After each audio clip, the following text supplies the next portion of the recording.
Há 139 anos, morria Luiz Gama. E muitos brasileiros não sabem da grandiosidade que teve esse cara na história do Brasil.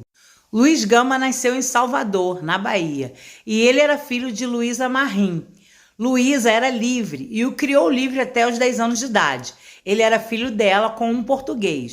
E pasmem, a vida de Luiz Gama também não era um morango. Seu pai o vendeu por conta de uma dívida de jogo. Ele vendeu o próprio filho como escravo, porque o filho era negro. Ele foi levado para São Paulo, onde aprendeu o ofício de sapateiro e pedreiro e fugiu do seu dono. Posteriormente, exercendo essas profissões na rua, conseguiu pagar a sua alforria e tornou-se livre. Autodidata, aprendeu a ler e escrever e se apaixonou por direito. Apesar de não ter o direito de fazer direito, justamente por ter sido um escravo, ele aprendeu a advogar e se tornou um advogado prático, que se chamava rábula naquele tempo. Era um advogado sem diploma, mas que podia advogar. Luiz Gama se tornou um grande defensor dos escravizados, mas ele também defendia imigrantes, defendia pobres, defendiam todos que vinham para ele com causas que não tinham grana para poder bancar um advogado por lei.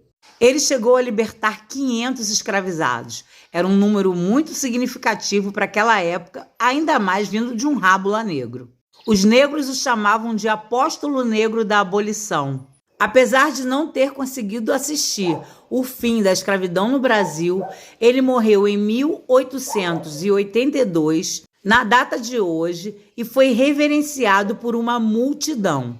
Os jornais de supremacia branca escreveram que não entendiam como brancos poderiam seguir o cortejo de um negro. Como ele não podia ser enterrado na região do Brás, onde ele vivia, tinha que ir para um cemitério especial para pretos, ele foi carregado por uma multidão do Brás até a Consolação em um revezamento. Muita gente queria prestar as últimas homenagens a Luiz Gama, que foi um homem que fez grande diferença na história do nosso país. Seu caixão foi carregado não apenas por pessoas pobres, descalças, escravos, pessoas libertas por ele, mas também por políticos e cafeicultores que respeitaram a sua luta e a sua causa.